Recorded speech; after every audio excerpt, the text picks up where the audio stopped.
কুম্ভ ৰাশি সাপ্তাহিক ৰাশিফল 15 পৰা 21 জুলাই 2026। এই 7 দিন আপোনাৰ জীৱনৰ এটা ডাঙৰ টাৰ্ণিং পইণ্ট হ'ব পাৰে, কিন্তু এটা সৰু ভুলেই আপোনাৰ হাতলৈ অহা সোণালী সুযোগ আঁতৰাই নিব পাৰে। এই সপ্তাহত ধন লাভ হ'ব নে অপ্ৰয়োজনীয় খৰচ বাঢ়িব? প্ৰেম জীৱনত সুখৰ খবৰ আহিব নে নতুন পৰীক্ষাৰ সন্মুখীন হ'ব লাগিব?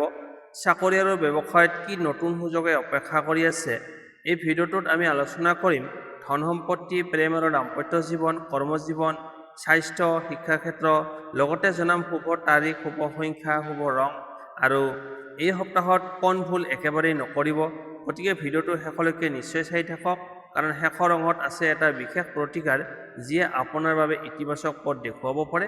আহক তেতিয়া আৰম্ভ কৰোঁ। কুম্ভ ৰাশি 15 পৰা 21 জুলাই 2026 সম্পূৰ্ণ সাপ্তাহিক ৰাশিফল। প্ৰথমতে আহিছোঁ ধন সম্পত্তি। এই সপ্তাহত কুম্ভ ৰাশিৰ বাবে ধন সম্পত্তিৰ ক্ষেত্ৰত সুযোগ আৰু সাৱধানতা দুয়োটা একেলগে কঢ়িয়াই আনিব পাৰে। বহুদিন ধৰি কৰি অহা পৰিশ্ৰমৰ ফল লাহে লাহে পোৱাৰ সম্ভাৱনা আছে। বিশেষকৈ চাকৰি বা ব্যৱসায়ৰ পৰা নিয়মীয়া ইনকাম অব্যাহত থাকিব আৰু কিছুমান নতুন আৰ্থিক সুযোগো আহিব পাৰে। যিসকলে চাকৰি কৰে তেওঁলোকৰ বাবে অতিৰিক্ত ইনচেণ্টিভ, বোনাছ বা নতুন দায়িত্বৰ জৰিয়তে আৰ্থিক লাভৰ সম্ভাৱনা দেখা যায়। কিন্তু ইনকাম বাঢ়িলেও খৰচো বাঢ়িব পাৰে। সেয়েহে বাজেট অনুসৰি চলা আৰু সঞ্চয়ৰ ওপৰত গুৰুত্ব দিয়াটো প্ৰয়োজনীয়। ব্যৱসায়ীসকলৰ বাবে এই সপ্তাহত নতুন গ্ৰাহক, নতুন অৰ্ডাৰ বা নতুন যোগাযোগৰ জৰিয়তে লাভ হোৱাৰ সম্ভাৱনা আছে। যদি আপুনি নতুন ব্যৱসায় আৰম্ভ কৰিবলৈ বা ব্যৱসায় সম্প্ৰসাৰণ কৰিবলৈ ভাবি আছে, তেন্তে সকলো দিশ ভালদৰে পৰীক্ষা কৰি আগবাঢ়ক। খৰখেদাকৈ লোৱা সিদ্ধান্তই লোকচান আনিব পাৰে। যদি কোনো ধন বহুদিন ধৰি আবদ্ধ হৈ আছে, তেন্তে এই সপ্তাহৰ তাৰ কিছু অংশ ঘূৰাই অহাৰ সম্ভাৱনা আছে। আনহাতে অপ্ৰয়োজনীয় খৰচ, বিলাসী সামগ্ৰী ক্ৰয় বা আৱেগত বজাৰ কৰা এৰাই চলিলে আৰ্থিক অৱস্থা অধিক শক্তিশালী হৈ থাকিব। ঘৰ, মাটি, যান-বাহনৰ সৈতে জড়িত কোনো সিদ্ধান্ত ল'ব বিচাৰিলে অভিজ্ঞ ব্যক্তিৰ পৰামৰ্শ লওক। সকলো নথিপত্ৰ ভালদৰে পৰীক্ষা নকৰাকৈ কোনো ধৰণৰ চুক্তিত চহী নকৰিব। এই সপ্তাহত কোনো আত্মীয় বা বন্ধুক ডাঙৰ অংকৰ ধন ধাৰ দিয়াৰ আগতে দুবাৰ চিন্তা কৰক, পিছত ধন ঘূৰাই পোৱাত অসুবিধা হ'ব পাৰে। এই সপ্তাহত একেবাৰেই কি নকৰিব? আৱেগত ধন খৰচ নকৰিব, নপঢ়াকৈ কোনো আৰ্থিক চুক্তিত চহী নকৰিব, আনৰ কথাত বিশ্বাস কৰি বিপদজনক ইনভেষ্ট নকৰিব, সঞ্চয় সম্পূৰ্ণ শেষ কৰি অপ্ৰয়োজনীয় বস্তু নিকিনিব। মূল কথা, 15 পৰা 21 জুলাই এই সপ্তাহটো কুম্ভ ৰাশিৰ বাবে আৰ্থিকভাৱে ইতিবাচক হ'ব পাৰে। যদি আপুনি বুদ্ধিমত্তাৰে সিদ্ধান্ত লয়, পৰিশ্ৰমৰ ফল লাভৰ সম্ভাৱনা আছে। কিন্তু ধন ধৰি ৰখা আৰু সঠিকভাৱে ব্যৱহাৰ কৰাটোৱেই এই সপ্তাহৰ আটাইতকৈ ডাঙৰ সফলতা হ'ব পাৰে।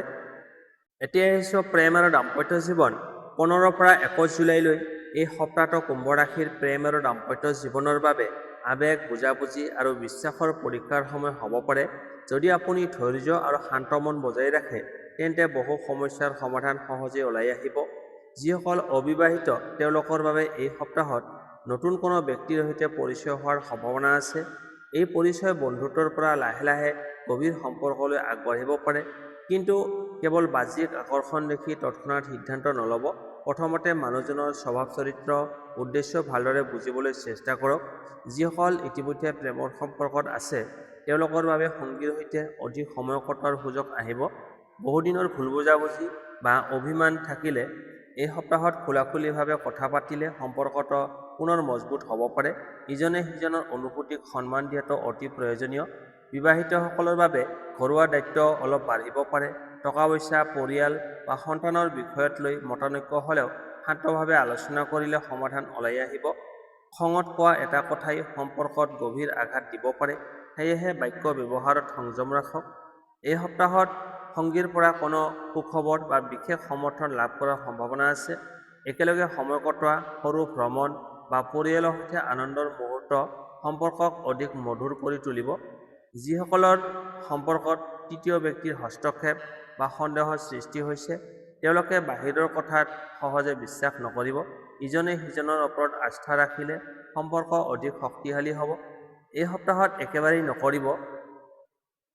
সৰু কথাত খং কৰি সম্পৰ্ক নষ্ট নকৰিব। সংগীৰ পৰা কথা লুকুৱাই নাৰাখিব। সন্দেহ, অহংকাৰ বা জেদক সম্পৰ্কৰ মাজত স্থান নিদিব। আনৰ কথাত বিশ্বাস কৰি নিজৰ সম্পৰ্কৰ বিষয়ে ভুল সিদ্ধান্ত নল'ব। মূল কথা 15 পৰা 21 জুলাই এই সপ্তাহটো কুম্ভ ৰাশিৰ বাবে প্ৰেম আৰু দাম্পত্য জীৱনত বিশ্বাস, ধৈৰ্য আৰু আন্তৰিক যোগাযোগৰ সপ্তাহ। যদি আপুনি সংগীক সময় দিয়ে, সন্মান কৰে আৰু মনৰ কথা খোলাখুলিকৈ কয়, তেন্তে এই সপ্তাহত সম্পৰ্ক আগতকৈ অধিক মজবুত আৰু সুখময় হৈ উঠিব পাৰে। তাৰপিছত আহিছোঁ কৰ্মজীৱন, চাকৰি আৰু ব্যৱসায়। এই সপ্তাহটো কুম্ভ ৰাশিৰ বাবে কৰ্মজীৱনত পৰিশ্ৰম, নতুন সুযোগ আৰু নিজৰ যোগ্যতা প্ৰমাণ কৰাৰ সময় হ'ব পাৰে। যিসকল নিষ্ঠা আৰু আত্মবিশ্বাসেৰে কাম কৰি আছে, তেওঁলোকৰ বাবে এই 7 দিন যথেষ্ট ইতিবাচক হোৱাৰ সম্ভাৱনা আছে।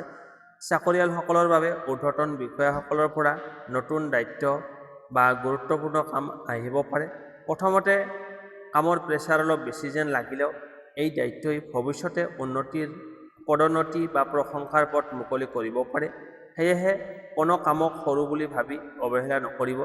যিসকলে নতুন চাকৰি বিচাৰি আছে, তেওঁলোকৰ বাবে সাক্ষাৎকাৰ, ফোন কল বা ভাল খবৰ পোৱাৰ সম্ভাৱনা দেখা যায়। নিজৰ জীৱন বৃত্তান্ত আপডেট কৰি ৰাখক আৰু নতুন সুযোগ আহিলেই আত্মবিশ্বাসেৰে আগবাঢ়ি লওক। ব্যৱসায়ীসকলৰ বাবে এই সপ্তাহত নতুন গ্ৰাহক, নতুন অৰ্ডাৰ আৰু নতুন ব্যৱসায়িক যোগাযোগ লাভজনক হ'ব পাৰে। যদি অনলাইন ব্যৱসায় বা বিক্ৰীৰ সৈতে জড়িত, তেন্তে বিক্ৰী বৃদ্ধি হোৱাৰ সম্ভাৱনা আছে। কিন্তু লাভৰ আশাত অতি ডাঙৰ ইনভেষ্ট বা বিপদজনক সিদ্ধান্ত খৰখেদাকৈ নল'ব। অংশীদাৰিত্বৰ ব্যৱসায় কৰা লোকসকলে সকলো কথা স্পষ্টভাৱে আলোচনা কৰি লিখিতভাৱে ৰাখক। ভুল বুজাবুজি বা যোগাযোগৰ অভাৱে পিছত সমস্যাৰ সৃষ্টি কৰিব পাৰে। কৰ্মক্ষেত্ৰত সহকৰ্মীৰ সৈতে ভাল সম্পৰ্ক বজাই ৰাখক। কাৰোবাৰ সমালোচনা, ঈৰ্ষা বা অফিচ ৰাজনীতিত জড়িত হ'লে নিজৰ সুনাম নষ্ট হ'ব পাৰে। নিজৰ কামতেই মনোযোগ দিয়ক। এই সপ্তাহত কি ভুল নকৰিব? খঙত চাকৰি এৰাৰ সিদ্ধান্ত নল'ব। কোনো চুক্তি নপঢ়াকৈ চহী নকৰিব। সহকৰ্মী বা অংশীদাৰৰ সৈতে অযথা তৰ্ক বিতৰ্ক নকৰিব। কেৱল লাভৰ আশাত বিপদজনক ইনভেষ্ট নকৰিব। মূল কথা 15 পৰা 21 জুলাই এই সপ্তাহটো কুম্ভ ৰাশিৰ বাবে কৰ্মজীৱনত অগ্ৰগতি, স্বীকৃতি আৰু নতুন সুযোগৰ সময় হ'ব পাৰে। ধৈৰ্য, সৎ পৰিশ্ৰম আৰু বিচক্ষণ সিদ্ধান্তই আপোনাৰ চাকৰি আৰু ব্যৱসায়ত সফলতাৰ নতুন দুৱাৰ মুকলি কৰিব পাৰে। এতিয়া লৈ আহিছোঁ স্বাস্থ্য আৰু শিক্ষা। এই সপ্তাহটো কুম্ভ ৰাশিৰ বাবে স্বাস্থ্য আৰু শিক্ষাৰ ক্ষেত্ৰত সচেতনতা, নিয়ম শৃংখলা আৰু ইতিবাচক মনোভাৱ বজাই ৰখাৰ সময় হ'ব পাৰে। নিজৰ শৰীৰ আৰু মন দুয়োটাৰ যত্ন ল'লে এই সপ্তাহটো অধিক সফলভাৱে পাৰ কৰিব পাৰিব। স্বাস্থ্য, এই সপ্তাহত কামৰ প্ৰেছাৰ বা দৌৰাদৌৰিৰ বাবে শৰীৰত ভাগৰুৱা অনুভৱ হ'ব পাৰে। পৰ্যাপ্ত পৰিমাণে টোপনি নেপালে মনোযোগ কমি যাব পাৰে। সেয়েহে প্ৰতিদিনে সময়মতে বিশ্ৰাম লোৱা আৰু অন্ততঃ 7 পৰা 8 ঘণ্টা টোপনি যোৱাৰ চেষ্টা কৰক। খাদ্যৰ অভ্যাসত অলপ সাৱধান হওক। অত্যধিক তেল মছলাযুক্ত বা বাহিৰৰ খাদ্য বেছি গ্ৰহণ কৰিলে পেটৰ অসুবিধা, গেছ বা বদহজমৰ সমস্যা দেখা দিব পাৰে। সুষম খাদ্য, ফল-মূল আৰু পৰ্যাপ্ত পৰিমাণে পানী গ্ৰহণ কৰিলে শৰীৰ সতেজ থাকিব। যিসকলৰ ৰক্তচাপ, ডায়েবেটিছ বা আন কোনো পুৰণি স্বাস্থ্য সমস্যা আছে, তেওঁলোকে ঔষধ সময়মতে গ্ৰহণ কৰক আৰু চিকিৎসকৰ পৰামৰ্শ অৱহেলা নকৰিব। সকলো কামৰ মাজতো অলপ সময় খোজ কঢ়া, ব্যায়াম, যোগ বা ধ্যানৰ বাবে ৰাখক। ইয়াৰ ফলত মানসিক চাপ কমিব আৰু আত্মবিশ্বাস বাঢ়িব। শিক্ষা ক্ষেত্ৰ, ছাত্ৰ-ছাত্ৰীসকলৰ বাবে এই সপ্তাহটো পৰিশ্ৰমৰ ফল লাভ কৰাৰ সময় হ'ব পাৰে। যিসকলে নিয়মিত অধ্যয়ন কৰি আছে, তেওঁলোকে কঠিন বিষয়সমূহ সহজে বুজিবলৈ সক্ষম হ'ব। যিসকলে চাকৰিৰ পৰীক্ষা, প্ৰতিযোগিতামূলক পৰীক্ষা বা সাক্ষাৎকাৰৰ প্ৰস্তুতি লৈ আছে, তেওঁলোকৰ বাবে এই সপ্তাহত অধিক অনুশীলন আৰু পুনৰাবৃত্তি কৰাটো লাভজনক হ'ব। শিক্ষক বা অভিজ্ঞ ব্যক্তিৰ পৰামৰ্শ মানি চলিলে সফলতাৰ সম্ভাৱনা বৃদ্ধি পাব। মোবাইল ফোন, সামাজিক মাধ্যম বা অপ্ৰয়োজনীয় ব্যস্ততাৰ বাবে অধ্যয়নত মনোযোগ হেৰুৱাব এৰাই চলক। এটা নিয়মীয়া অধ্যয়নৰ সময়সূচী তৈয়াৰ কৰি সেইমতে আগবাঢ়িলে ভাল ফলাফল লাভ কৰিব। যিসকলে নতুন দক্ষতা, কম্পিউটাৰ, ভাষা শিক্ষা বা অন্য কোনো প্ৰশিক্ষণ ল'ব বিচাৰে, তেওঁলোকৰ বাবে এই সপ্তাহটো আৰম্ভণিৰ বাবে যথেষ্ট ভাল সময় হ'ব পাৰে। এই সপ্তাহত একেবাৰেই নকৰিব কি কৰিব নালাগে।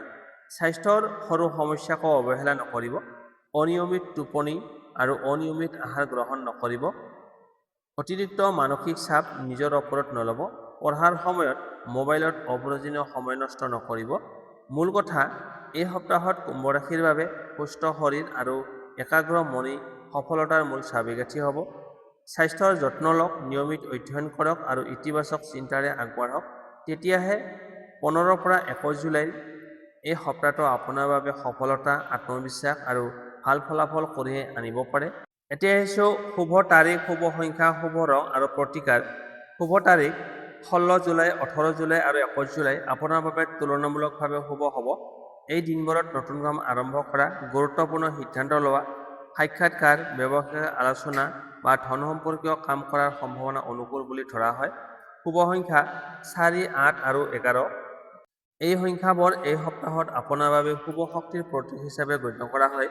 শুভ ৰং নীলা, আকাশী আৰু সেউজীয়া।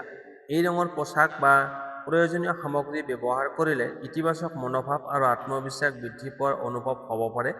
শুভ প্ৰতিকাৰ, শনিবাৰে শনি দেৱতাক প্ৰাৰ্থনা কৰক আৰু সৎ কৰ্মত মন দিয়ক। প্ৰয়োজনীয় বা দৰিদ্ৰ ব্যক্তিক নিজৰ সামৰ্থ্য অনুসৰি সহায় কৰক। প্ৰতিদিনে পুৱা কিছু সময় ধ্যান বা প্ৰাৰ্থনা কৰিলে মানসিক শান্তি লাভ কৰিব। ঘৰৰ জ্যেষ্ঠসকলৰ আশীৰ্বাদ লৈ গুৰুত্বপূৰ্ণ কাম আৰম্ভ কৰক। অযথা খং, হিংসা আৰু নেতিবাচক চিন্তাৰ পৰা আঁতৰি থাকক। এই সপ্তাহত একেবাৰেই নকৰিব। খং বা আৱেগত ডাঙৰ সিদ্ধান্ত নল'ব। নপঢ়াকৈ কোনো চুক্তিত বা নথিপত্ৰত চহী নকৰিব। অপ্ৰয়োজনীয় খৰচ কৰি সঞ্চয় নষ্ট নকৰিব।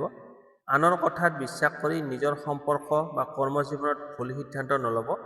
এই সপ্তাহৰ মূলমন্ত্ৰ, ধৈৰ্য, সৎ পৰিশ্ৰম আৰু ইতিবাচক চিন্তাই কুম্ভ ৰাশিৰ বাবে সফলতাৰ দুৱাৰ মুকলি কৰিব পাৰে। বন্ধু-বান্ধৱীসকল, এয়া আছিল কুম্ভ ৰাশিৰ 15 পৰা 21 জুলাই 2026 সম্পূৰ্ণ সাপ্তাহিক ৰাশিফল। আশা কৰোঁ এই তথ্যবোৰে আপোনাক আগন্তুক 7 দিনৰ বাবে সঠিক সিদ্ধান্ত লোৱাত সহায় কৰিব। যদি ভিডিঅ'টো আপোনাৰ ভাল লাগিল তেন্তে লাইক কৰিব, কমেণ্টত লিখিব জয় শনিদেৱ বা জয় মহাদেৱ আৰু আপুনি কোন ঠাইৰ পৰা এই ভিডিঅ'টো চাই আছে সেয়াও জনাব। এই ভিডিঅ'টো আপোনাৰ পৰিয়াল, বন্ধু-বান্ধৱ আৰু কুম্ভ ৰাশিৰ লোকসকলৰ সৈতে শ্বেয়াৰ কৰিবলৈ নাপাহৰিব। চেনেলটো এতিয়াই ছাবস্ক্ৰাইব কৰা নাই যদি ছাবস্ক্ৰাইব কৰি বেল আইকনটো অন কৰি ৰাখিব। তেতিয়াহে সাপ্তাহিক ৰাশিফল, মাহেকীয়া ৰাশিফল আৰু বিশেষ জ্যোতিষীয় আপডেট সৰ্বপ্ৰথমে পাব। আপোনালোকৰ জীৱনত সুখ, শান্তি, সুস্বাস্থ্য আৰু সফলতা কামনা কৰিছোঁ। পুনৰ লগ পাম অহা ভিডিঅ'ত। ধন্যবাদ।